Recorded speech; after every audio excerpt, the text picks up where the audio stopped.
जोरदार ताली बजाइए। पवित्र परमेश्वर पिता, हम धन्यवाद देते हैं, तू सच्चा और जीवित परमेश्वर है।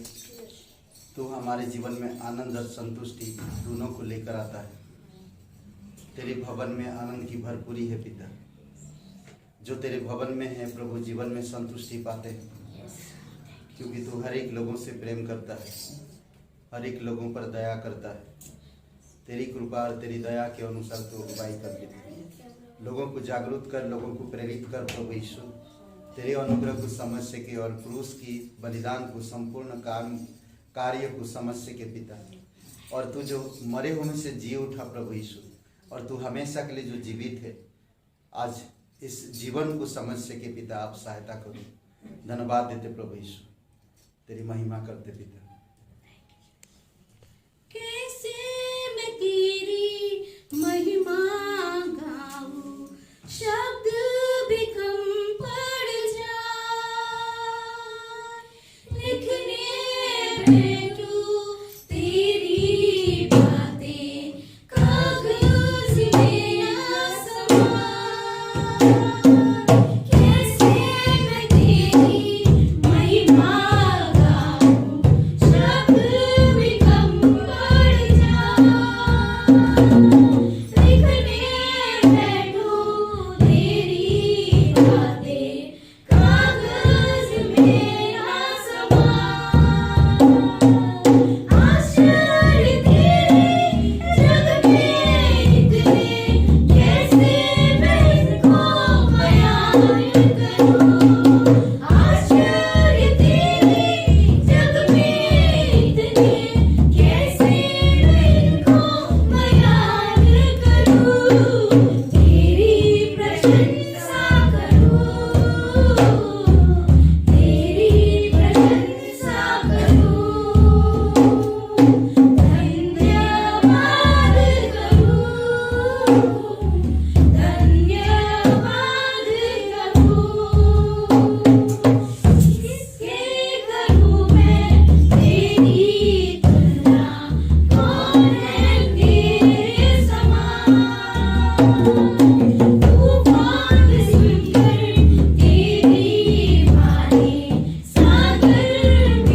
पिता परमेश्वर, हम धन्यवाद देते हैं, आपकी स्तुति महिमा करता हूँ प्रभु यीशु। प्रत्येक लोग हम मिलकर तेरी महिमा करते पिता। तू सच्चा और जीवित परमेश्वर, दयालु और कृपालु परमेश्वर पिता, धन्यवाद देते हैं। अभिषेक करो पिता इस समय, जो भी हम लोग सुने, हमारी कानों को अभिषेक करो पिता। हम सुने ज़्यादा प्रभु, और तेरे वचनों के अनुसार चल सके और विश्वास में बढ़ सके प्रभु, और हम परिपक्व हो सके और प्रौढ़ बन सके पिता। आने वाले समय में आप सहायता करो। धन्यवाद देते इस दिन को, इस समय को, यीशु मसीह के नाम से मांगते हैं। और आप सभी लोग जानते हैं हम लोग 22 तारीख को प्रोग्राम कर रहे हैं। 22 तारीख को सभी लोगों का ऑब्जेक्शन हो रहा है, बट क्या करें, जब हॉल अवेलेबल ना हो तो हम लोग 22 तारीख को ही करेंगे। 25 को भी मना रहे हैं ना, 25 को भी मना रहे हैं। कहाँ पर? कांथा, नरसिंहपुर कांथा, दोनों में अभी तक डिसाइड नहीं हो रहा। ओके, नरसिंहपुर में ही होगा, आई थिंक नरसिंहपुर में, ठीक है। हाँ, कांथा पहले आएगा, नरसिंहपुर बाद में आता है। 3-4 किलोमीटर का डिस्टेंस, 3 किलोमीटर। ओके, बट खूबसूरत होगा और बहुत अच्छा होगा और बहुत बढ़िया होगा जो भी होगा। ओके, और यहाँ की और भी हमें कम है थोड़ा, अभी तक भी जो भी पैसा है प्रार्थना करिए। अगर आप कहीं से मतलब कि लोगों को बुलाइए और कोई हेल्प करना चाहता है इसमें प्रभु में, तो आप उनको भी बोल सकते हैं ना। हाँ, कभी कभी होता है, हम लोग कई सारे लोगों के द्वारा हम लोग उनके लिए प्रार्थना कर रहे हैं। आप मदद करो तो परमेश्वर भी आपका मदद करेगा। हम लोग जैसे चंदा की तरह है, एक साल में एक बार आता है प्रोग्राम, तो हम लोग कर सकते हैं ना। 1-2 लोग पिछले साल किए थे, पर अभी वो लोग का थोड़ा अलग तरह से है, बट नो प्रॉब्लम। अलग अलग जगह पे आप जाकर लोगों से इनकरेज कर सकते हैं, क्रिसमस में इनवाइट कर सकते हैं, और कुछ हेल्प करना चाहते हैं वो हेल्प कर सकते हैं। बहुत लोग हैं ऐसा ना करने के लिए, अगर हम थोड़ा सा लगन लगाएं तो ना। ओके, तो प्रार्थना भी करिए और हो सके तो ना। अभी तक फिलहाल कितना तक 18 है, 30 भी नहीं पार हुआ ना, 20 भी पार नहीं हुआ, 17 है तो 20 भी पार नहीं हुआ है। तो हमारे बजट कितना है? 40, समझ लीजिए 40 ना। अभी 20 भी पार नहीं हुआ, हमें नहीं मालूम, बट परमेश्वर का काम है, परमेश्वर जानता है। सभा 22 तारीख को कैसे होगा, कितने लोग खाएंगे, कितने लोग आएंगे, कौन कौन रहेगा, उसको पता है, और उसको मालूम है खर्चा कितना होगा, और वो जो लाएगा उतने में वो पूरा भी करेगा ना। भले कई बार हम लोग इधर उधर हाथ पैर मारेंगे, हम लोग कई सारे निराश भी होंगे चारों तरफ से, बट परमेश्वर करेगा, और परमेश्वर करता भी है, क्योंकि वो विश्वासयोग्य परमेश्वर है। वो प्रोग्राम पूरा भी करेगा, बट प्रार्थना करते रहिए, क्योंकि नरसिंहपुर में भी हम लोग किसी कलीसिया से कुछ हेल्प करते जो ना, तो वहाँ पर भी जरूरी है कम से कम 5000 ना, जो हम लोग वहाँ के टेंट और चेयर के लिए हेल्प करते हैं यहाँ से। तो वहाँ के लोग सिर्फ पैसों से कम है उनके पास। जो उनका घर बना, घर मत देखिए, क्योंकि सरकार घर बनाया ना, सरकार पैसा देता है ना, कॉलोनी, तो वो घर बन गया। तो किसी के पास खेती है, किसी के पास नहीं है, ऐसा है। कैसे गुजारा करते वो लोग जानते हैं। एनीवे, जो भी हो परमेश्वर करता है, वहाँ भी बेस्ट करेगा और अद्भुत तरीके से करेगा, ठीक है। और बहुत खूबसूरत होगा। और हॉल हमारे लिए अच्छा है वहाँ पर, और खुशी की दिन होगा, और खाना भी बहुत अच्छा हो गया है, ठीक है। मैंने बता दूं क्या? नहीं ना। चलिए, आप लोग बोल रहे तो नहीं बताता, पर बहुत बढ़िया खाना भी जो भी मिलेगा खा लेंगे। क्या बात, आप खा लेंगे, बाकी लोग बाकी जाने सब खा लेंगे, सभी खा लेंगे। जाने दो नहीं, अभी जो अभी उनकी चॉइस ना, अब सब लोग खा लेंगे, जो मिलेगा सब खाएंगे। तो हम टिफिन नहीं कुछ मिलेगा, पानी पी के सब रहेंगे। क्या परमेश्वर खारा पानी नहीं देगा। नहीं, इसलिए कर रहे ना परमेश्वर के। ओके, जो भी होगा बेस्ट होगा। ओके, और आइए थोड़ा प्रार्थना करते हैं भेंट के लिए, और फिर संदेश में चलेंगे डायरेक्ट। ओके, पवित्र, महान और सर्वशक्तिमान परमेश्वर पिता, हम धन्यवाद देते हैं तू जीवित परमेश्वर, तू दयालु और कृपालु परमेश्वर पिता। पिता आने वाले समय में 22 तारीख, 25 तारीख, 31 तारीख और प्रभु जनवरी में आपकी अनुग्रह हो, आपकी दया हो। नई तरीक़े से कलीसिया को एक स्टेज में लेके चलो पिता। ये आपकी कलीसिया, आपकी बुलाए हुए लोग हैं पिता। आप लोगों को जानते हैं प्रभु यीशु, कौन किस प्रकार से इस कलीसिया के द्वारा सीखेगा, किस तरह से वो आगे बढ़ेगा, किस तरह से वो काम करेगा, किस तरह से अपने जीवन को तैयार करेगा, वो आप जानते हैं प्रभु यीशु। दयालु और कृपालु परमेश्वर, लोगों के हृदय में डिजायर दो प्रभु। आप इच्छा उत्पन्न करो आपके पीछे चलने की पिता। आपने यूहन्ना और उसके भाई को, याकूब को बुलाया, वो लोग तेरे पीछे हो लिए। मती को तूने अपनी चुंगी की जॉब से उसे तू बुलाया और वो जॉब छोड़ के तेरे पीछे हो लिया प्रभु यीशु। कई सारे ऐसे लोग, पौलुस के आवाज दर्शन दिया आपने, पौलुस आपके पीछे हो लिया और अद्भुत काम किया। कई सारे लोग पिता जो हम देखते हैं आज प्रभु बाइबल में, तेरे वचनों में तेरे उदाहरण देखते हैं उनके जीवन की प्रभु। आज भी ऐसे बहुत से लखनऊ शहर में, उत्तर प्रदेश में, भारत में है लोग पिता जो ढूंढ रहे हैं प्रभु, जो तलाश कर रहे हैं पिता, जो आपकी पीछे चलने के लिए प्रभु। आप उनको बुलाओ, आप उनको लेकर आओ पिता और आप उनको अगुवाई करो प्रभु यीशु मसीह। तू सच्चा और जीवित परमेश्वर उनके हृदय में डिजायर दो प्रभु यीशु। आज हर एक इंसान रोटी, कपड़ा, मकान चाहते हैं प्रभु यीशु। हर कोई आज यही चाहता है पिता, पर कोई आज तुझे नहीं ढूंढता, कोई आज तेरे पीछे चलना नहीं चाहता, कोई आज तेरे सिद्धांतों में बनना नहीं चाहता प्रभु यीशु। आप प्रेरित करो पिता। लखनऊ में ऐसे बहुत सारे लोग हैं पिता जो आप उनको बुला सकते हैं और आपके पीछे चलने में आप उनको मदद कर सकते हैं। धन्यवाद देते हैं पिता। आप अभिषेक करो इस कलीसिया को और इस भेंट को हम तेरे चरणों पर रखते हैं। प्रार्थना प्रभु यीशु मसीह के नाम से मांगते हैं, आमीन।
जो मिला है उधार, तेरा नाम है सबसे बड़ा यीशु, तेरा नाम है,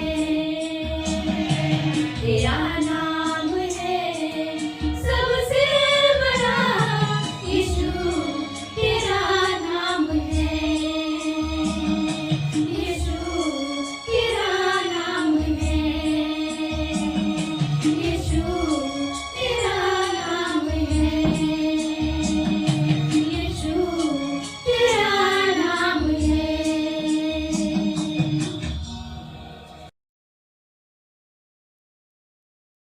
पिछले हफ्ता जो हम लोग पूरा वीक प्रार्थना में बिताए और अद्भुत समय था, अलग अलग घर में और अलग अलग लोगों के द्वारा प्रार्थना ना, और अभी हम लोग एक महीना छोड़ के दूसरे महीना में, यानी कि जनवरी छोड़ के फरवरी में फिर से घर घर प्रार्थना करेंगे इवनिंग के टाइम पे, ठीक है।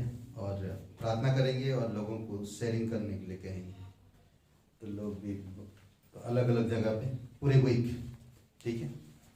और अच्छा था समय, और हम लोग सभा के बाद थोड़ा सा जो अलग अलग घर में जो हम लोग प्रार्थना किए, थोड़ा सा हम लोग कैरल सिंगिंग जो किए और प्रे किए, प्रे टाइम रखे, और थोड़ा सा फोटोग्राफ दिखाएंगे तो आप लोग देख ही कर जाइएगा, ठीक है। और आज हम लोग बात करेंगे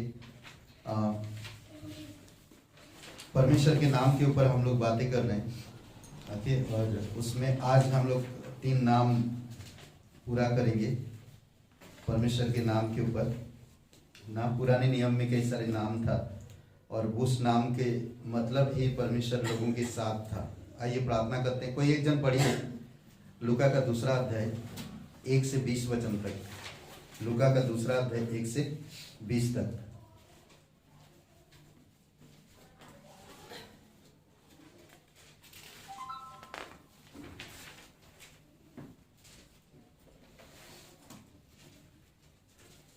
उस दिनों में औगुस्तुस कैसर की ओर से आज्ञा निकली कि सारे जगत के लोगों के नाम लिखे जाएं। यह पहली नाम लिखाई उस समय हुई जब क्यूरिनुस सीरिया का हाकिम था। सब लोग नाम लिखवाने के लिए अपने अपने नगर को गए। अतः यूसुफ भी इसलिए कि वह दाऊद के घराने और वंश का था, गलील के नासरत नगर से यहूदिया में दाऊद के नगर बैतलहम को गया कि अपनी मंगेतर मरियम के साथ जो गर्भवती थी नाम लिखवाए। उनके वहां रहते हुए उसके जन्ने के दिन पूरे हुए और वह अपना पहलौठा पुत्र जनी और उसे कपड़े में लपेटकर चरनी में रखा, क्योंकि उनके लिए सराय में जगह न थी। और उस देश में कितने गड़रिये थे जो रात को मैदान में रहकर अपने झुंड का पहरा देते थे। और प्रभु का एक दूत उनके पास आ खड़ा हुआ और प्रभु का तेज उनके चारों ओर चमका और वे बहुत डर गए। तब स्वर्गदूत ने उनसे कहा, मत डरो, क्योंकि देखो मैं तुम्हें बड़े आनंद का सुसमाचार सुनाता हूँ, जो सब लोगों के लिए होगा, कि आज दाऊद के नगर में तुम्हारे लिए एक उद्धारकर्ता जन्मा है, और यही मसीह प्रभु है। और इसका तुम्हारे लिए यह पता है कि तुम एक बालक को कपड़े में लिपटा हुआ और चरनी में पड़ा पाओगे। तब एकाएक उस स्वर्गदूत के साथ स्वर्गदूतों का दल परमेश्वर की स्तुति करते हुए और यह कहते दिखाई दिया, आकाश में परमेश्वर की महिमा और पृथ्वी पर उन मनुष्यों में जिनसे वह प्रसन्न है शांति हो। जब स्वर्गदूत उनके पास से स्वर्ग को चले गए तो गड़रियों ने आपस में कहा, आओ हम बैतलहम जाकर यह बात जो हुई है और जिसे प्रभु ने हमें बताया है देखें। और उन्होंने तुरंत जाकर मरियम और यूसुफ को और चरनी में उस बालक को पड़ा देखा। इन्हें देखकर उन्होंने वह बात जो इस बालक के विषय में उनसे कही गई थी प्रकट की। और सब सुनने वालों ने उन बातों से जो गड़रियों ने उनसे कही आश्चर्य किया। परंतु मरियम ये सब बातें अपने मन में रखकर सोचती रही, और गड़रिये जैसा उनसे कहा गया था वैसा ही सब सुनकर और देखकर परमेश्वर की महिमा और स्तुति करते हुए लौट गए। बस, थैंक यू। पिता परमेश्वर, हम धन्यवाद देते हैं, दयालु और कृपालु परमेश्वर। सारा आदर सारा महिमा हम तुझे देते पिता।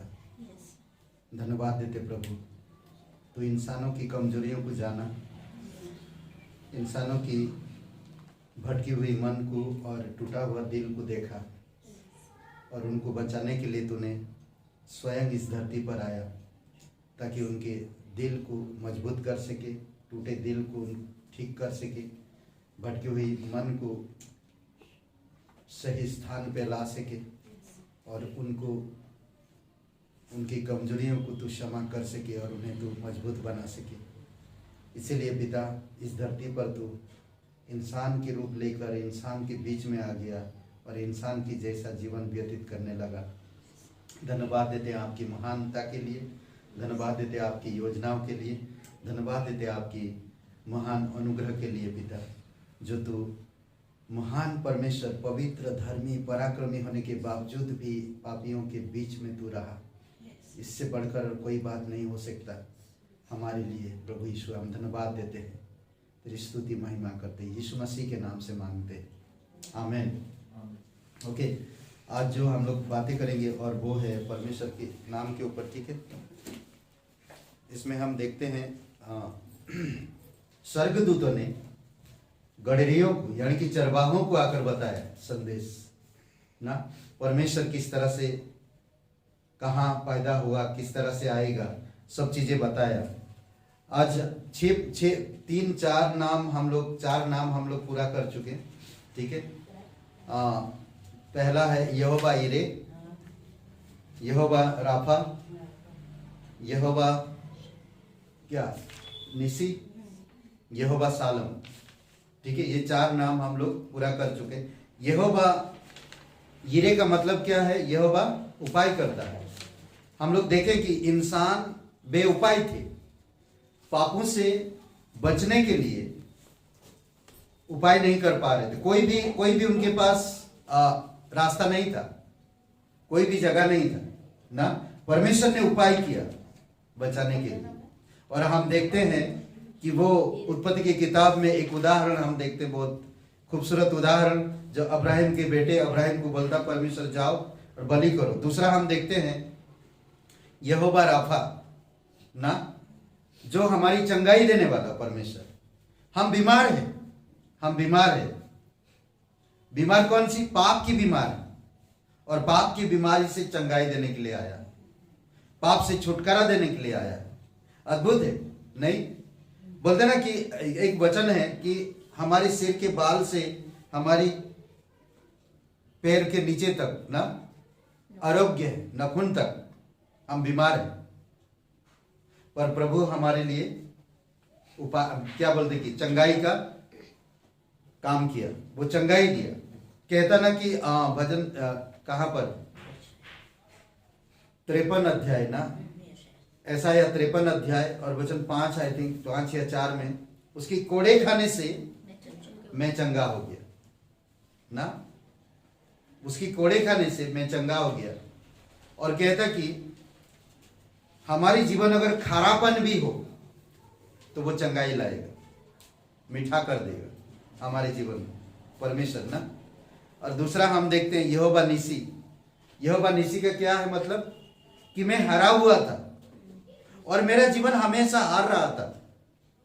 हम हारे हुए थे और नरक के तरफ, उस झील के तरफ बढ़ रहे थे जो आग की दरिया है।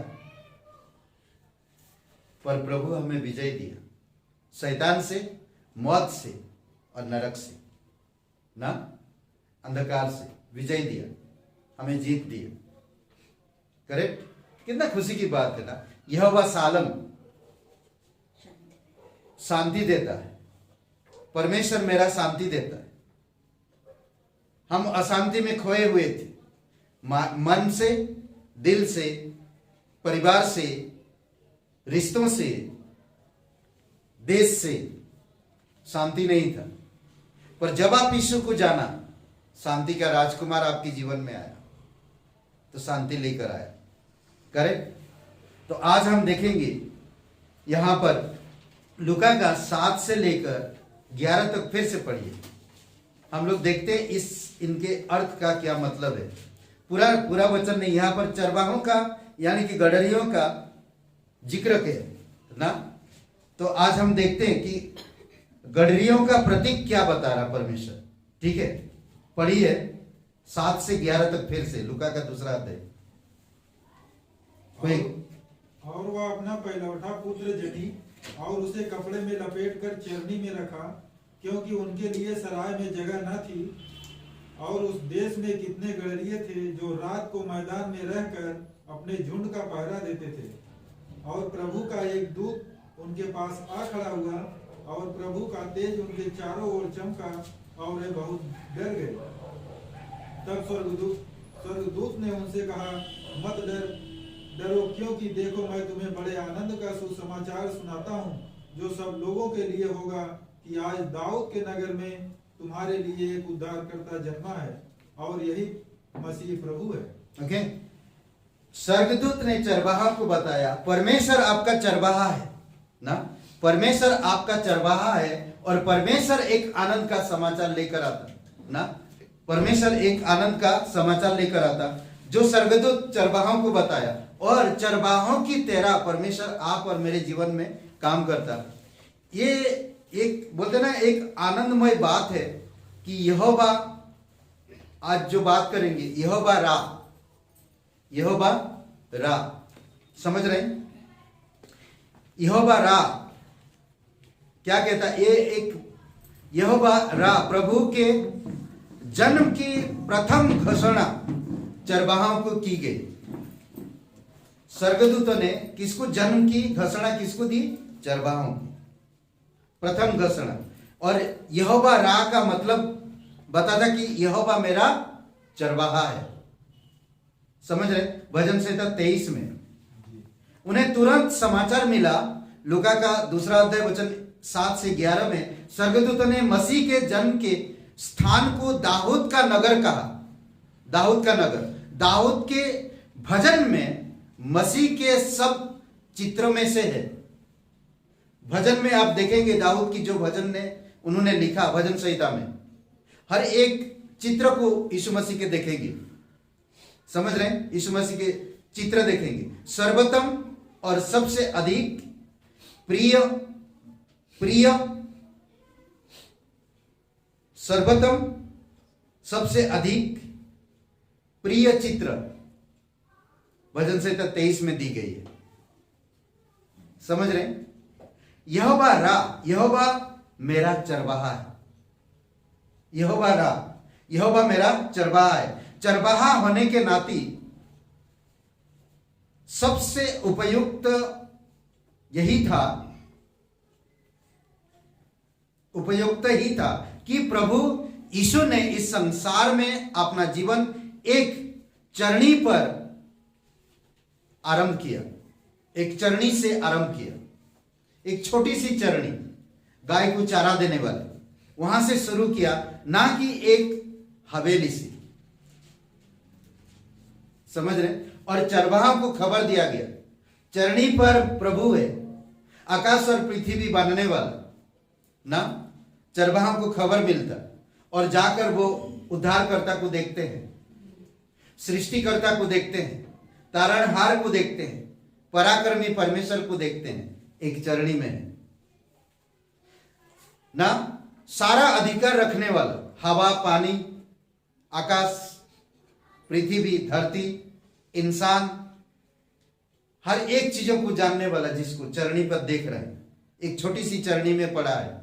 दाऊद ने प्रभु की चरवाही की चिंता का सबसे बड़ा प्रभाव भजन संहिता 23 और वचन 4 में डाला है ना। भजन संहिता 23 और वचन 4 में उच्च प्राणी में गया है, कहते ना कि उच्च प्राणी में गया।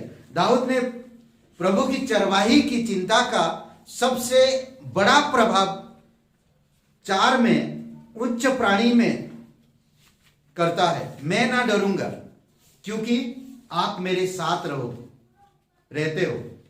23 का 4 में मैं नहीं डरूंगा क्योंकि आप मेरे साथ हो, दाऊद कह रहा। समझ रहे हैं? परमेश्वर इंसान को देखा कि इंसान के पास कोई विकल्प नहीं, जीवन फिर से पाने के लिए, हमेशा के लिए लोग जाएंगे और कोई बचाने वाला नहीं, कोई चरवाही करने वाला नहीं उनका, कोई उनका देखभाल करने वाला नहीं, कोई उनका घाव पर मलहम लगाने वाला नहीं। भटके हुए लोग, पापी लोग, अधर्मी लोग, परमेश्वर से जुदा हुए लोग, कोई उनको सही मार्ग दिखाने वाला नहीं, कोई उन पर तरस खाने वाला नहीं, कोई उन पर दया करने वाला नहीं, कोई उन पर कृपा करने वाला नहीं। तो इसीलिए बहुत जरूरी है कि हमको समझना, बहुत जरूरी है, समझ रहे। तब परमेश्वर ने लोगों की ये सारे चीजों को देखा और स्वयं इस धरती पर उतर आए। इसीलिए कहते हैं ना, इमानुएल का कारण कोई भय नहीं। दूसरा एक कारण है, देखते हैं हम, इमानुएल, मेरा परमेश्वर मेरे साथ है। इमानुएल का मतलब क्या है? परमेश्वर मेरे साथ है। ये इमानुएल का कारण कोई भय नहीं मुझ में। वही दाऊद दोहरा रहा, यहोवा मेरा चरवाहा है, मैं नहीं डरूंगा, वो मेरे साथ है, वो मेरे साथ है। भजन संहिता 23:4 पढ़िए।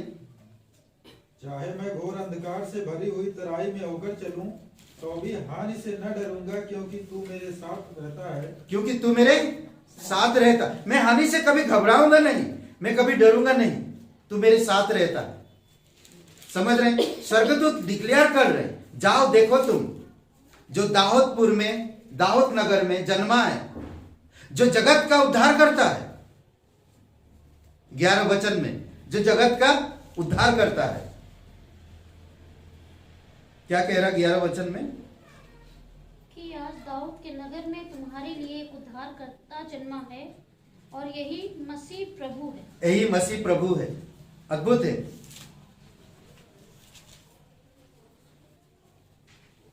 इस युग में हमारी सबसे अधिक स्पष्टता वक्त समस्याओं में से एकाकी समस्याएं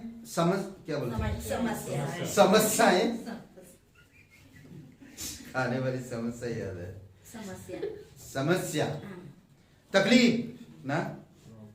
ओके, दूसरी शब्दों में कहा जाए तो हर कोई आज परेशानियों में से बोलते ना कि कई सारे एकाकीपन, प्रेममय मार्गदर्शन और दयापूर्ण अगुवाई की कमी है। सभी को सही कोई रास्ता नहीं दिखा रहा, दया भाव नहीं है लोगों में, प्रेम भाव नहीं। आज लोग, पूरे संसार के लोग, प्रभु को जानने वाले को छोड़कर सिर्फ संसार के लोगों में प्रेम की कमी है ना, प्रेम की कमी है। अकेलेपन महसूस करते हैं ना, और कोई रास्ता दिखाने वाला नहीं है। सब कोई क्या बोलते कि रास्ता दिखाना एक घमंड की तरह अपने आप को दर्शाते हैं। किसी को अगर कुछ समझाने जाएंगे तो अपने आप को दिखाते हैं वो ना, वो उनको रास्ता नहीं दिखा रहे, वो अपने आप को दिखा रहे, ऐसा करते हैं।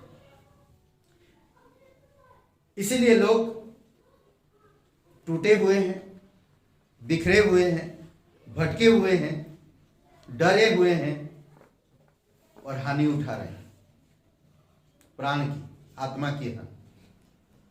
यहोवा रा, वो मेरे साथ रहता। यहोवा चरवाहा, चरवाहा कभी अपनी भेड़ों को नहीं त्यागेगा। यहोवा मेरा चरवाहा है। पहले वचन में ही कहता है कि यहोवा मेरा चरवाहा है, मैं नहीं डरूं। नहीं, यहोवा मेरा चरवाहा है, मुझे कोई घटी नहीं है। पहले ही वचन में कहता है।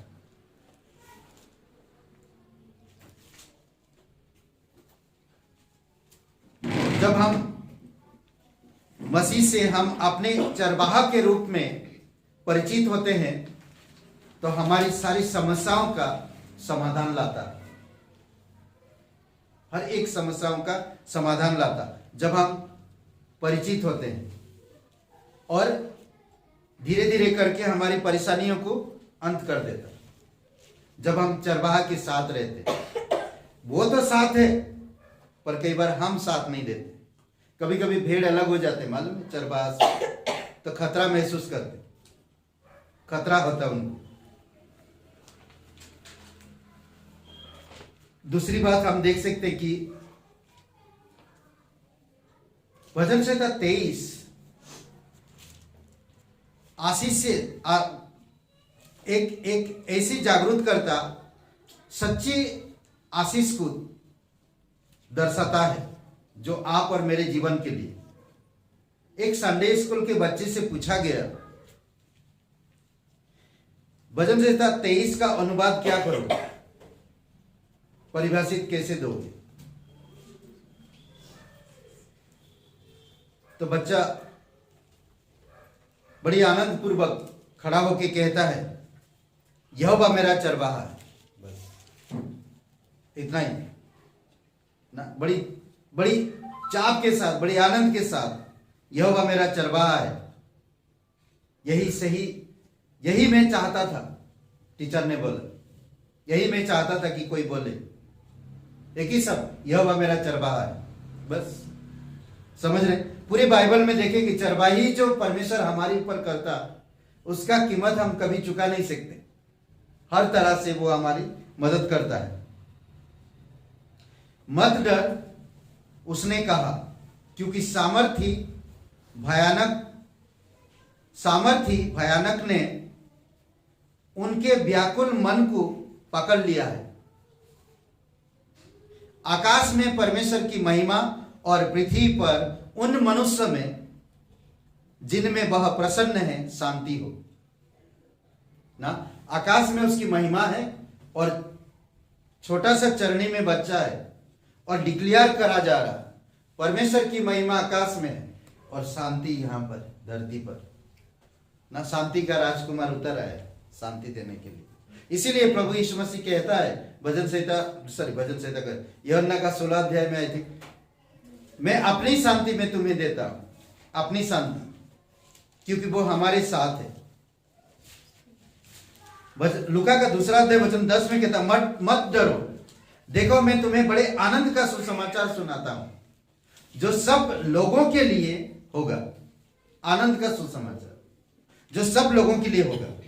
यही सुसमाचार जो परमेश्वर अपने नाम में स्थापित करता। हर एक नाम जो ये नाम दिया गया, ये परमेश्वर इंसान के साथ अपना रिश्ता को कायम करता है। समझ रहे हैं?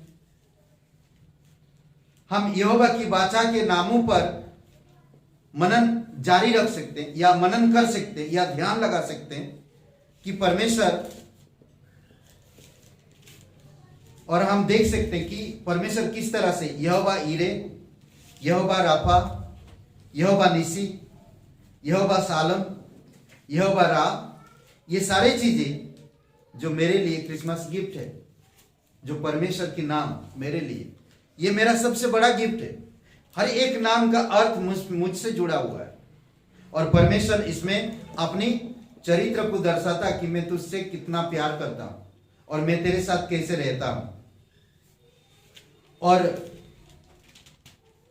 ये सारे नाम आपकी भाई को, अशांति को, असंतुष्टि को और दूर करता है। आपके टूटे हुए रिश्ते को आप परमेश्वर ठीक करता है। आपके भटके हुए मन को आश्रय देता है। आपके जीवन को आश्वासन देता है। आप में एक ऐसी आशा उत्पन्न करता जो अंत में उसे पूरा भी करेगा। तो इसीलिए यहोवा रा, वो मेरा मददगार है, वो मेरा चरवाहा है। मुझे कोई वस्तु की डर नहीं होना चाहिए, ना मुझे कोई घटी नहीं है, मुझे कोई डर नहीं है ना, तू मेरे साथ रहता है, कोई हानि नहीं होगा मुझे, तू मेरा साथ रहता। ये ठानना, ये मुझे ठान लेना मेरे दिल में, दिमाग में, यहोवा मेरे साथ है, यहोवा राह है, यहोवा चरवाहा है, वो मेरे साथ है। मैं नहीं डरूंगा, मैं नहीं डगमगाऊंगा, चाहे कहां भी हो, कहीं भी हो, कैसे भी हो, मुझे नहीं डरना। समझ रहे? तीसरी छोटी बात, ये 5वीं बात था, छोटी बात हो गया। कौन सा हुआ अभी तक? यहोवा हीरा, अच्छा हीरे,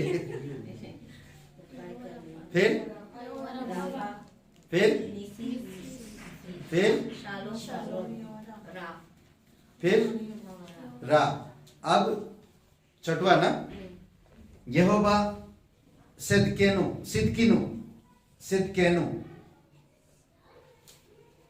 ओके,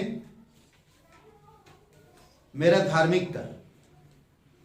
हर एक मनुष्य अधर्मी है इस धरती पर। रोमियो का 3 अध्याय वचन 10 कोई पढ़ेगा? रोमियो का 3 अध्याय वचन 10। ये मनुष्य अधर्मी है, परमेश्वर धर्मी है। मैं यहां पर कौन सा भी धार्मिक, बड़े बड़े बाल बना लूं, दाढ़ी बाल बना लूं, है ना, भगवा वस्त्र पहन लूं या सफेद वस्त्र पहन लूं, मैं फादर हो गया ना। कपड़े पहनकर मैं धार्मिक नहीं बन सकता, और ना मैं बाल बढ़ाकर धार्मिक बन सकता, और ना मैं बाइबल हाथ में पकड़ के ना, बाइबल ऐसे हाथ में पकड़ के, सिर्फ पकड़ना ना, हाथ में पकड़ के धार्मिक नहीं बन सकता। या मैं कोई ग्रंथ पढ़ के मैं, या उसको रख के मैं धार्मिक नहीं बन सकता। या मैं किसी विद्वान का तस्वीर लगाकर धार्मिक नहीं बन सकता। या मैं कोई कलर पहनकर धार्मिक नहीं बन सकता। या मैं अपनी बालों को लंबा करके जटा बोलते, क्या बोलते, जटाधार ना, क्या बोलते, जटाधारी बन के, बड़े बड़े बाल करके, सफेद पाउडर लगा के मैं धर्मी नहीं बन सकता ना। समझ रहे? तो इसीलिए धर्मी जो होता, रोमियो का पढ़िए 10 का 3 का 10। जैसा लिखा है, कोई धर्मी नहीं, एक भी नहीं। कोई धर्मी नहीं, एक भी। इस धरती पर मनुष्य में कोई धर्मी नहीं, एक भी नहीं। इसीलिए यहोवा सदकेनु, वो धार्मिकता लेकर आता मेरे लिए। वही एक धर्मी है, और वो धार्मिकता किसी के पास नहीं इस धरती पर। जब आप यीशु मसीह पर विश्वास किए, आप धर्मी गिनेंगे। जब आप यीशु मसीह पर विश्वास किए, तब आप धर्मी करेंगे। विश्वास आपके जीवन में धार्मिकता लेकर आता है। विश्वास कैसे आता है? अनुग्रह से। समझ रहे? अनुग्रह से विश्वास आता है, और विश्वास क्या लाता है? धार्मिकता। समझ रहे? तो इसीलिए कहता है यहोवा सिदकेनु। यहोवा की वाणी है कि ऐसे दिन आते हैं जब मैं दाऊद के वंश में धार्मिकता की डाली उत्पन्न करूंगा। धार्मिकता की डाली उत्पन्न करूंगा। हम लोग देखें कि दाऊदपुर में एक उद्धारकर्ता जन्मा है, और अब वो धार्मिकता लाएगा दाऊद की वंश में, जो उत्पन्न करेगा, धार्मिकता को उत्पन्न करेगा, और उसका नाम प्रभु हमारी धार्मिकता रखा जाएगा। यिर्मयाह 23:5-6 वचन। यिर्मयाह का 23:5-6 पढ़ेंगे।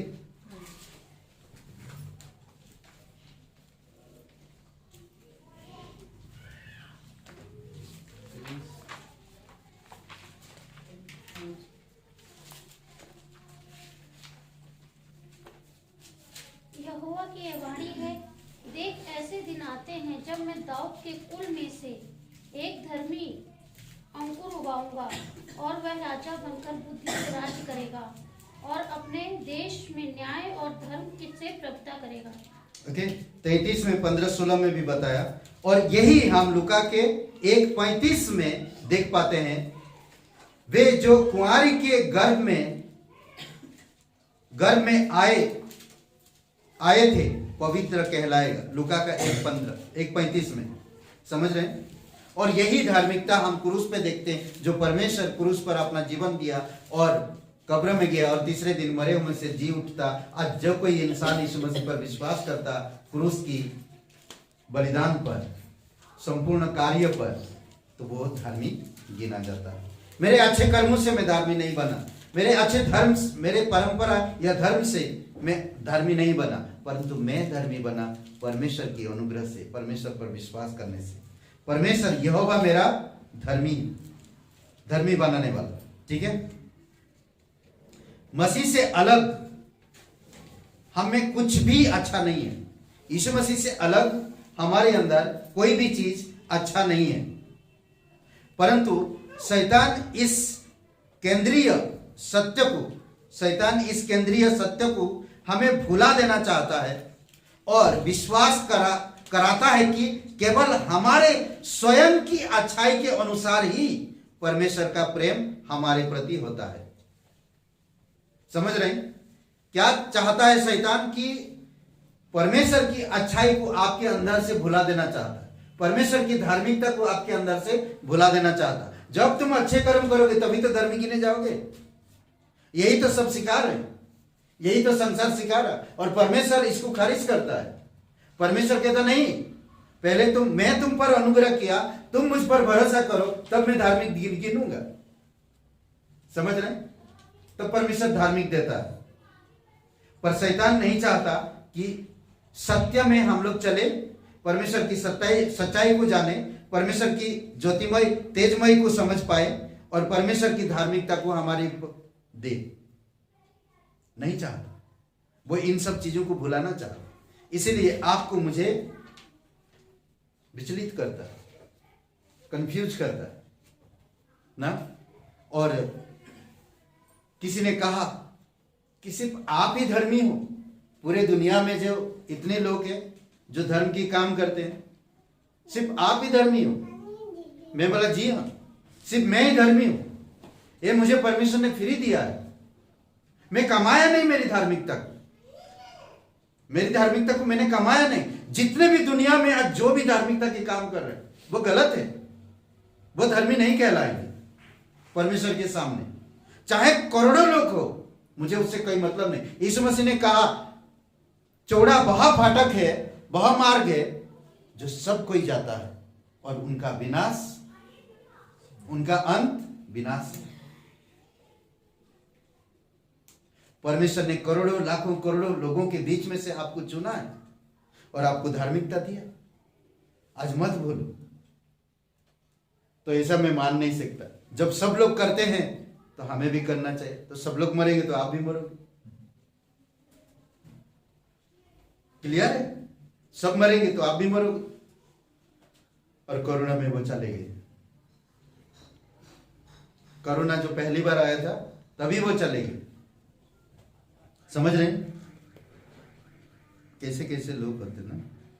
कितनी बार हमने, एक बहन थी जो इस कोरोना में चले गए, उनको परमेश्वर मौका दिया, परमेश्वर उन्हें धार्मिकता दिया, परमेश्वर उन्हें उद्धार दिया, परमेश्वर उनकी परिवार को बचाया, उनके जीवन को बचाया स्वाइन फ्लू से।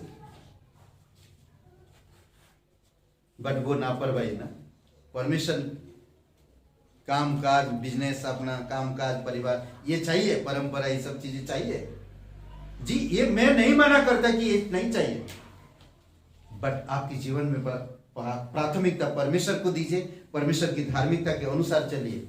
दूसरी बार जब ये कोविड आया तो वो नहीं बच पाए। आज कितने सारे मसीह लोग, विश्वासी लोग लापरवाह करते हैं। बोलने की बात नहीं, आप सभी जानते हैं, समझते हैं। इसीलिए परमेश्वर की धार्मिकता मेरे लिए काफी है ना। परमेश्वर मेरा चरवाहा है, मुझे डर नहीं किसी चीज में, मुझे हानि नहीं किसी चीज में, वो मेरे साथ रहता है। यहोवा सिदकीनु, वो मेरा धार्मिकता है। मैं धार्मिकता को कमा नहीं सकता, मैं धार्मिकता को खरीद नहीं सकता, मैं धार्मिकता को किसी को दिखा नहीं सकता, या मुझे कहीं से प्राप्त नहीं हो सकता। बट परमेश्वर मुझे मुक्त धार्मिकता दिया। अब्राहिम ने परमेश्वर की बातों पर विश्वास किया, रोमियो का 4 अध्याय में विश्वास किया, तो परमेश्वर ने उसे धार्मिकता गिना, परमेश्वर ने उसे धार्मिकता गिना।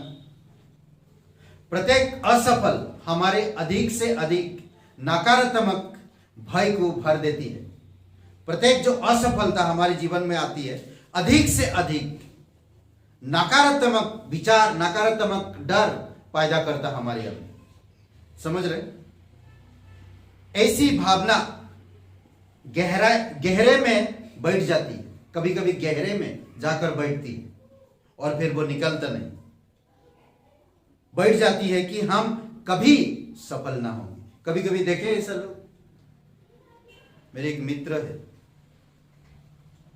उनको एक चीज में सब लगा और याददाश्त खो दिए। ऐसा करता शैतान, याददाश्त खो दे। कुछ चीज में ज्यादा सोचते। जीता जागता उदाहरण हमारे बीच में है संतोषी जी। बहुत गहराई सोचे, उनको नींद ही गायब हो। कुछ चीज के बारे में धक्का लगता ना तो बहुत ज्यादा, और वो मानसिक प्रॉब्लम आ जाती। तो ये शैतान चाहता है ऐसा हो जाए। लोग समझ रहे हैं? तो इसीलिए बोलता ना कि आध्यात्मिक चिंतन केवल क्या बोलते हैं, औपचारिकता को क्या बोलते, औपचारिकता बन जाता है और प्रभु का आनंद लुप्त हो जाता है। क्या बोलेंगे इसमें? तब जब हम गहरी स्थान देते, असफल होते हैं ज्यादा, मैं असफल हो रहा हूं, मैं कुछ काम कर नहीं हो सकता, क्या करते?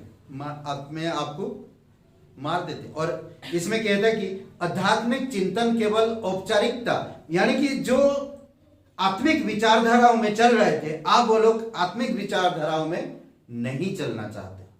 समझ रहे? वो लुप्त हो रहा धीरे धीरे, आत्मिक चीजें धीरे धीरे दूरियां बन रही है ना। धीरे धीरे बाइबल पढ़ना नफरत होने लग रही है, नहीं पढ़ने, कुछ नहीं। पास्टर आते तो उठ के चला जाते दूसरे कमरे, या कोई परमेश्वर के बारे में बात करेगा तो नहीं सुनना चाहते। वो धक्का लगा, असफल हुए, वो सफल नहीं हो पाए, तो वो गहरी ज्यादा सोचते हैं। तो ऐसा होता है कई बार। अप्रसन्न मसीह वे हैं जो सदा पवित्रता की आज्ञा पर विचार करते हैं। अप्रसन्नता मसीह के बारे में ना, पवित्रता की आज्ञा पर विचार करते हैं, परंतु पवित्रता की प्रतिज्ञा को भूल जाते हैं। पवित्रता में वो बढ़ना तो चाहते हैं, अप्रसन्न तो होते हैं, आज्ञा पर विचार तो करते हैं, परंतु प्रतिज्ञा को भूल जाते हैं। कई बार पवित्र बनो क्योंकि मैं पवित्र हूं। समझ रहे? नीति वचन का 28:1, पवित्र बनो क्योंकि मैं पवित्र हूं। सिक्के का एक पहलू है और दूसरा भी है। सुख है तो दुख भी है। दुख आ जाता, असफल हो जाते हैं, तो ऐसे कैसे सोच लिए कि आप कभी सफल नहीं हो पाए? ऐसा नहीं है। आज अगर आप असफल है, कल जरूर सफल होंगे, पर कोशिश मत तोड़िए ना, उसको डीपली मत लीजिए, डीपली मत लीजिए, उसके बारे में ज्यादा चिंतन मंथन मत करिए। हार गया नौकर। बहुत सारे लोग बोलेंगे, अरे लोग क्या बोलेंगे? अरे लोग बोलने से पहले आप मर जाओगे क्या? कई बार लोग करते हैं ऐसा। पढ़ेंगे कोई नीति वचन का 28:1। दुष्ट लोग जब कोई पीछा नहीं करता तब भी भागते हैं, परंतु धर्मी लोग जवान सिंहों के समान निडर रहते हैं। ओके, क्या कह रहा? धर्मी लोग कैसे रहेंगे? जवान सिंहों के समान निडर रहेंगे। पर दुष्ट लोग जो होते हैं, कोई पीछा भी नहीं कर रहा, तो भी वो लोग सोचते कोई पीछा कर रहा। समझ रहे? धर्मी लोग जवान सिंह की समान निडर रहेंगे। और ये धार्मिकता, वो धार्मिकता क्या होता? नीति वचन में एक वचन में, वो दोपहर तक महिमा में और भी चमकते जाता, धार्मिकता बढ़ते जाता है। ठीक है? ये था सदकेनु, यहोवा सदकेनु, यहोवा सामा, 7वां पद, आखिरी बात बंद करने से पहले, यहोवा सामा बेथलेहम की आशीष नई यरूशलेम में चरम सीमा पर पहुंचती है। नई यरूशलेम, बेथलेहम की जो आशीष नई यरूशलेम में चरम सीमा पर पहुंचती है। पवित्र बाइबल का नाम इमानुएल, पवित्र बालक का नाम इमानुएल था ना, इमानुएल था, जिसका अर्थ है परमेश्वर हमारे साथ। पवित्र नगर का नाम यहोवा सामा होगा। पवित्र नगर का नाम यहोवा सामा होगा। इमानुएल का मतलब क्या था? परमेश्वर हमारे साथ है। पवित्र नगर का नाम क्या होगा? यहोवा सामा। मतलब क्या? मतलब क्या? वहां यहोवा है, वहां पर परमेश्वर है। समझ रहे? वहां पर परमेश्वर, इसका मतलब है जिसका अर्थ होता है वहाँ यहोवा वहाँ है। एजेकियल 48:35 में परमेश्वर वहाँ है। यहोवा क्या बोल रहा? नगर का नाम, पवित्र नगर का नाम यहोवा सामा होगा। वहां पर परमेश्वर है। समझ रहे हैं? वहां पर परमेश्वर है। कलीसिया में आते क्यों है आप? यहां पर कौन है? परमेश्वर है ना। आप पवित्र आत्मा की मंदिर हो, वहां पर कौन है? परमेश्वर। पवित्र आत्मा ही परमेश्वर है ना। आप परमेश्वर का जीता जागता मंदिर हो, वहां पर कौन है? परमेश्वर है। वहां परमेश्वर है। एजेकियल 48:35 में समझ रहे हैं? इसका अर्थ होता है यहोवा सामा का मतलब यहोवा वहां है। ठीक है, जहां परमेश्वर की उपस्थिति है वहां आनंद की भरपूरी है। जैसे अभी हम लोग गा रहे हैं, जहां परमेश्वर की उपस्थिति है वहां आनंद की भरपूरी है। जो नया नगर होगा उस नगर से एक नदी निकलेगा, नदी बह निकलेगा। ठीक है, उसके आस इधर उधर दोनों तरफ जीवन का वृक्ष होगा। वो पानी आनंद का नगर होगा, आनंद का नगर होगा। पढ़िए भजन संहिता 46:4-5 वचन। दो वचन पढ़िए और फिर 4-5 पढ़िए। 46 का परमेश्वर का आनंद। एक मिनट, ये क्या बोला था मैं? जहां परमेश्वर की उपस्थिति वहां आनंद की भरपूरी है। परमेश्वर का आनंद सब भाई को दूर भगाता है। परमेश्वर का जो आनंद है सारे भाई को दूर भगा देता है। आप और मुझ में भय है, इसी कारण हम धर्मी नहीं बन पाते, हम खुशी नहीं मना पाते, हम परमेश्वर को समझ नहीं पाते, हम खुद हानि उठाते। बट बोलते ना कि परमेश्वर की आनंद जब आता है तो भाई को दूर भगा देता है। पढ़िए। इस कारण हमको कोई भय नहीं, चाहे पृथ्वी उलट जाए और पहाड़ समुद्र के बीच में डाल दिए जाएं। 4-5। एक नदी है जिसकी नहरों से परमेश्वर के नगर में अर्थात परम प्रधान के पवित्र निवास स्थान में आनंद होता है। परमेश्वर उस नगर के बीच में है, वह कभी टलने का नहीं। वो फटते ही परमेश्वर उसकी सहायता करता है। क्या बात, अद्भुत है ना। 2 वचन में कहता है मुझे डरने की, भयभीत होने की मुझे जरूरत ही नहीं है ना। मुझे डरना नहीं, बिल्कुल मैं नहीं डरूंगा, क्योंकि परमेश्वर मेरे साथ है। परमेश्वर वहां है जिस नगर में मैं हूं। परमेश्वर की उपस्थिति में मुझे डरने की जरूरत नहीं।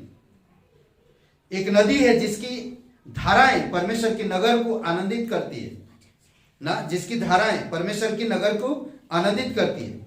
परमेश्वर उनके बीच में है, हमेशा उनके बीच में रहता है। इस कारण हम नहीं डरेंगे, कभी भी नहीं, ना घबराएंगे, ना परिस्थितियों को देखकर भयभीत होंगे, और ना हम चुपचाप खड़े रहेंगे। नहीं, वही आनंद रखो। बोलते उपवास करने के लिए कैसा कहा प्रभु ने? जब आप उपवास करोगे तो कैसा रहना चाहिए?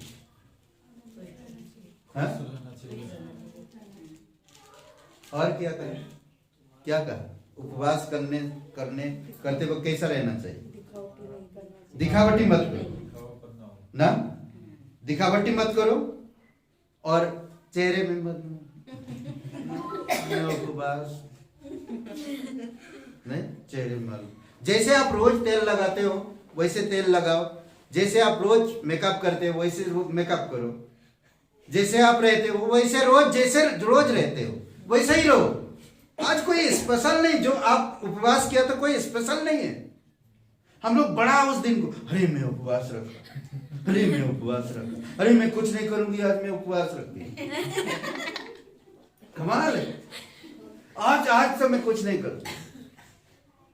कलीसिया बंद कर देते हैं, प्रार्थना आना बंद कर देते हैं, बाइबल पढ़ना बंद कर देते हैं, प्रार्थना करना बंद कर देते हैं, किसी को मिलना बंद कर देते हैं, परंतु अपना प्रचार बहुत कर लेते हैं। मैं उपवास करता हूं, मैं उपवास करता हूं, मैं उपवास करता हूं। जो नहीं करना चाहिए वही करते। समझ रहे? ऐसा कई बार होता है। इसमें भी कई बार लोग इस प्रकार की सोचते हैं। परमेश्वर की उपस्थिति का आश्वासन उस समय भी हमारे पैरों को स्थिर रखता है। इस समय हमारे पैरों को स्थिर करता है, विश्वास में ना, परमेश्वर की उपस्थिति का कितना बढ़िया आश्वासन है ये ना, कितना बढ़िया आश्वासन है। हे कहता है कि मैं एक दिन मरने वाला था, पाप के कारण मैं मरने वाला था, मैं नरक में हमेशा के लिए जाने वाला था, परमेश्वर से जुदा होकर, दूर होकर हमेशा के लिए नरक में तड़पते तड़पते मरने वाले थे, कभी मरता नहीं। बट परमेश्वर ने मेरे लिए अद्भुत काम किया, उसने स्वर्ग छोड़कर इस धरती पर उतर आया और मेरे साथ मेरे बीमारी को दूर किया, मेरे पापों को क्षमा किया, मेरे गलत अधार्मिकता को दूर किया, मुझे धर्मी बनाया, मुझे एक नया यरूशलेम में ले चलेगा जहां पर शांति ही शांति, जहां पर परमेश्वर की उपस्थिति है, जो मुझे कोई भयभीत नहीं कर सकता, कोई परेशानी नहीं कर सकता। जब नया यरूशलेम में आप एंट्री करेंगे ना, जब नया यरूशलेम में आप एंट्री करेंगे तो क्या, आपके आंसू परमेश्वर पूछेगा, वहां पर भय नहीं होगा, वहां पर डर बिल्कुल नहीं होगा, मृत्यु चली गई, वहां पर चांद सूरज की रोशनी नहीं होगी, बल्ब की रोशनी नहीं होगी, वहां गर्मी ठंडी नहीं होगी, एक जैसा मौसम होगा, क्योंकि परमेश्वर रहेगा वहां। अद्भुत है, कितना अच्छा ना। 2-3 वचन वापस पढ़िए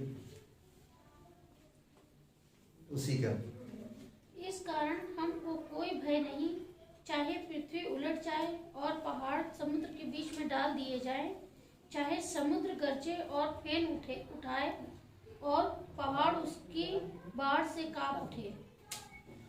ओके, ऐसा आपकी पैरों को स्थिर रखता है जब पर्वत कांप रही हो, समुद्र गरज रहा हो, चारों तरफ से महामारी फैली हुई हो, फिर भी आप स्थिर, फिर भी आप स्थिर हो, आप डरोगे नहीं। कभी कभी परमेश्वर स्वयं को छिपा सकते हैं, कभी कभी परमेश्वर स्वयं को छिपा सकते हैं, समझ रहे, परमेश्वर स्वयं को छिपा सकते हैं, परंतु वे अनुपस्थित कभी नहीं रह सकते, समझ रहे, अनुपस्थित कभी नहीं रह सकते आपसे। परमेश्वर कभी किसी से दूर नहीं थे, आदम से लेकर प्रकाशित वाक्य के हमेशा सब जगह पे परमेश्वर उपस्थित थे, परंतु आपकी पाप, आपकी अधर्म परमेश्वर से दूर आपको कर दिया, समझ रहे। 43, 50, 52, 55, 59 में जो भी ऐसा ही आगा, 1-2 वचन में शायद 59, 58 में शायद। एनीवे, कोई बात, बाद में हम लोग बात कर सकते हैं उसके बारे में, ठीक है। तो क्या कहता, परमेश्वर आपसे छुप सकता है, दूर रह सकता है थोड़ा आपको बढ़ाने के लिए, पर आपसे उपस्थिति से दूर, अनुपस्थित नहीं हो सकता। जी उठे प्रभु के विदाई के शब्द बड़े आश्वस्त करने वाली ना, जो यीशु मसीह जी उठने के बाद, पुनरुत्थान के बाद जब वो स्वर्ग में चले गए, तो आखिरी शब्द क्या था यीशु मसीह का? स्वर्ग में जाते जाते क्या कहा, नहीं मालूम? यीशु मसीह के आखिरी शब्द क्या था?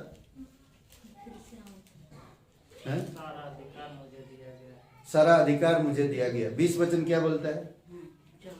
सारा अधिकार मुझे दिया गया है, हर एक जाति के पास जाओ, मेरा नाम का प्रचार करो, पिता पुत्र पवित्र आत्मा के नाम से बपतिस्मा दो, और देखो जगत के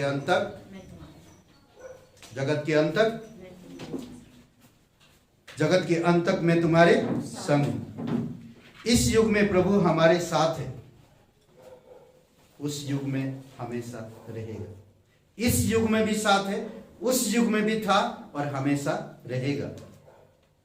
मत्ती का 28:20 में, आने वाले युग में हम उसके साथ होंगे सदा और सर्वदा। आने वाले युग में हम उसके साथ होंगे सदा और सर्वदा। हम कभी अकेले नहीं हैं, तो फिर हम भयभीत क्यों हों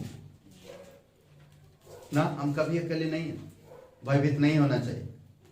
घबराओ मत, उसने कहा, आनंद का समाचार सुनो ना, घबराओ मत। वो लोग डर गए ना, चरवाहे लोग डर गए। क्या हुआ? डर, भयभीत हो गए, पूरा उजाला हो गया। अभी अंधेरा में लोग तो ठंडा ठंडा मौसम है, अंधेरा में थे, और अचानक उजाला हो जाएगा तो आप भयभीत नहीं होंगे ना? तो हम लोग कुछ चालू किया ना तो कुछ, जब स्वर्गदूत आए चारों तरफ महिमा से भर गया, उजाला हो गया और वो लोग भयभीत हो गए। इसीलिए कहता घबराओ मत। उसने कहा आनंद का समाचार सब लोगों को मैं आया हूं अब करने को प्रचार ना। मैं आया हूं अब आनंद का सुसमाचार का प्रचार करने के लिए। आज आप जो जाते हो, हम लोग जो कल प्रचार किए हैं आनंद का सुसमाचार लेकर जा रहे हैं। आज जो 22 तारीख को प्रोग्राम होगा आनंद का सुसमाचार है लोगों के लिए ना। आनंद का सुसमाचार, उद्धारकर्ता जन्मा है, एक चरनी में मनुष्य बनकर आया है जो आपको बचाएगा। भयभीत मत हो, डरो मत। वो पापियों को पाप क्षमा करेगा, बीमारियों को चंगाई देगा, हारे हुए लोगों को विजय दिलाएगा, बिछड़े हुए लोगों को फिर से मिलाएगा, अशांति खोए हुए लोगों को शांति देगा ना। जिनके पास कोई उपाय नहीं उनके लिए उपाय करेगा। ये हमारा परमेश्वर। आमीन। आइए प्रार्थना करते हैं। जीवित और पराक्रमी परमेश्वर धन्यवाद देते हैं, तू इमानुएल परमेश्वर हमारे साथ। धन्यवाद देते प्रभु ये सारे 7 नामों के लिए। तू दयालु और कृपालु परमेश्वर, यहोवा यिरे, यहोवा राफा, यहोवा निसी, यहोवा सालम, यहोवा सैदकिनु, यहोवा रा, यहोवा सैदकिनु, यहोवा रा, यहोवा सैदकिनु, यहोवा सामा। धन्यवाद देते प्रभु यीशु। प्रत्येक भाई बहनों को अगुवाई करो पिता, उनके व्यक्तिगत जीवन से बातें करो प्रभु। जानते हैं पिता आप प्रत्येक लोगों से प्यार करते हैं और दुखी भी बहुत होते हैं जब लोग तेरे विषय में अनजान रहते हैं, तेरे विषय में जानकर भी उस मार्ग में नहीं चल पाते हैं। दुखी होता वो पिता जब अपने पुत्र को तालीम देने के बावजूद भी अपना पुत्र गलत करता है। दुखी वो इंतजार करता वो पिता जो अपने बेटे भाग लेकर दूर देश चला जाता है, फिर भी तू इंतजार करता है कि वो एक दिन लौटेगा और मैं उसे गले लगाऊंगा। प्रभु यीशु, बुरे मार्गों में जब हम चल जाते हैं तो शैतान हमें और बुराई ले आता है और हम एक दिन आत्मिक चीजों को मार डालते हैं हमारे अंदर से और बुरे चीजों को उत्पन्न करते जाते हैं। कई बार हम सिस्टमेटिकली हमारे जीवन को अगुवाई नहीं कर पाते। आप अगुवाई करो पिता, आप अगुवाई करो प्रभु यीशु, तेरी वचनों से, तेरी आत्मा से, तेरी कलीसिया के द्वारा, तेरी संदेशों के द्वारा प्रभु यीशु प्रत्येक भाई बहनों को अभिषेक करो पिता, अगुवाई करो।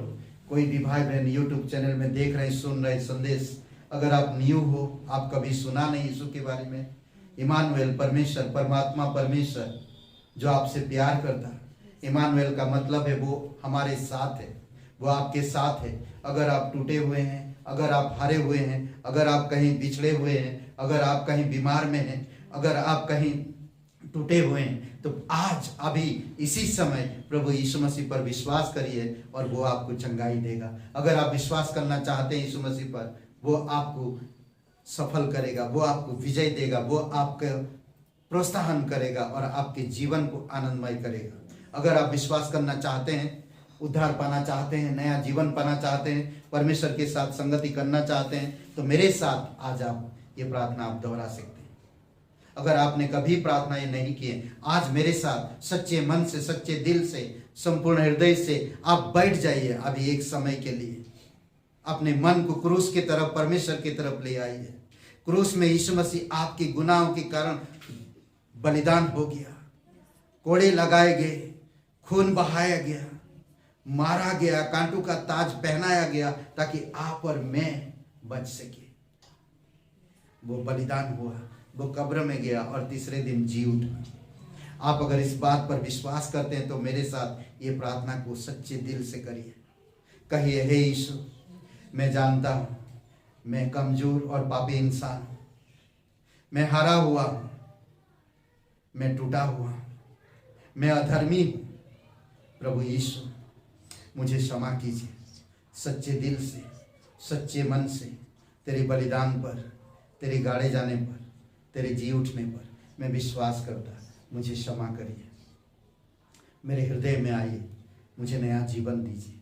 तन मन से मैं विश्वास करता हूँ तू जीवित परमेश्वर का एकलौता पुत्र, मेरा मसीहा, मेरा मुक्तिदाता, मेरा उद्धार करता, यीशु के नाम से, आमीन।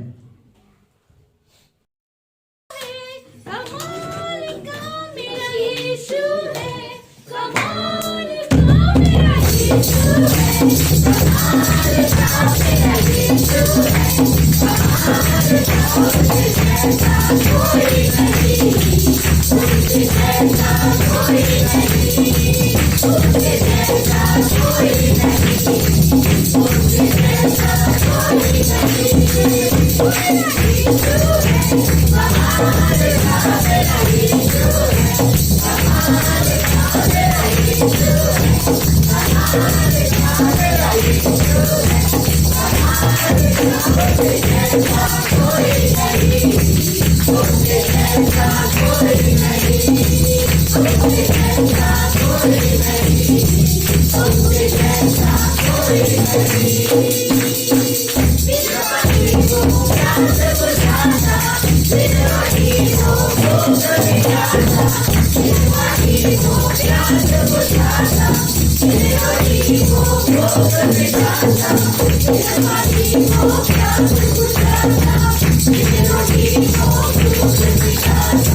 कोई जीवन में नया रूप, कोई जीवन में मेरा यीशु है, कमाल का मेरा यीशु है, कमाल का मेरा यीशु है, कमाल का मेरा यीशु है, कमाल का उसके जैसा कोई नहीं, उसके जैसा कोई नहीं, उसके जैसा कोई नहीं, उसके जैसा कोई नहीं। तेरा सहारे वो पानी में चलता, तूफानों को भी शांत कराता, तेरा सहारे वो पानी में चलता, तूफानों को भी शांत कराता, तेरा सहारे वो पानी में चलता, तूफानों को भी शांत कराता। ओ दिल से ये बात माने, तू बचा हो जाए, मेरा यीशु है, कमाल का मेरा यीशु है, कमाल का मेरा यीशु है, कमाल का मेरा यीशु है, कमाल का उसके जैसा कोई नहीं, उसके जैसा कोई नहीं, उसके जैसा कोई नहीं, उसके जैसा कोई नहीं। तेरी यही माया दया, तेरी यही तूने उठाया, तेरी यही माया दया, तेरी यही तूने उठाया, तेरी यही माया दया, तेरी यही तूने उठाया। नावत कर बातों से हटाया, मेरा यीशु है, कमाल का मेरा यीशु है, कमाल का मेरा यीशु है, कमाल का मेरा यीशु है, कमाल का उसके जैसा कोई नहीं, उसके जैसा कोई नहीं, उसके जैसा कोई नहीं, उसके जैसा कोई नहीं। हालेलुया। हालेलुया। पिता परमेश्वर, हम धन्यवाद देते हैं, आपकी स्तुति महिमा करते, अभिषेक करो प्रत्येक भाई बहनों को, अगुवाई करो पिता इस सीजन में, इस समय में प्रभु प्रत्येक लोगों को बढ़ाओ पिता, आत्मिकता में प्रभु यीशु और वचनों में, सुनने की शक्ति, विश्वास में प्रभु, हर चीज में प्रभु आप अगुवाई करना यीशु मसीह। धन्यवाद देते हैं, तेरी स्तुति महिमा करते हैं। प्रत्येक लोगों को सुरक्षित रखो, घर परिवार, काम काज, फाइनेंशियली, आर्थिक प्रभु यीशु, और आत्मिकता में भी आप अगुवाई करो। धन्यवाद देते हैं प्रत्येक लोगों को, यीशु मसीह के नाम से मांगते हैं, आमीन आमीन।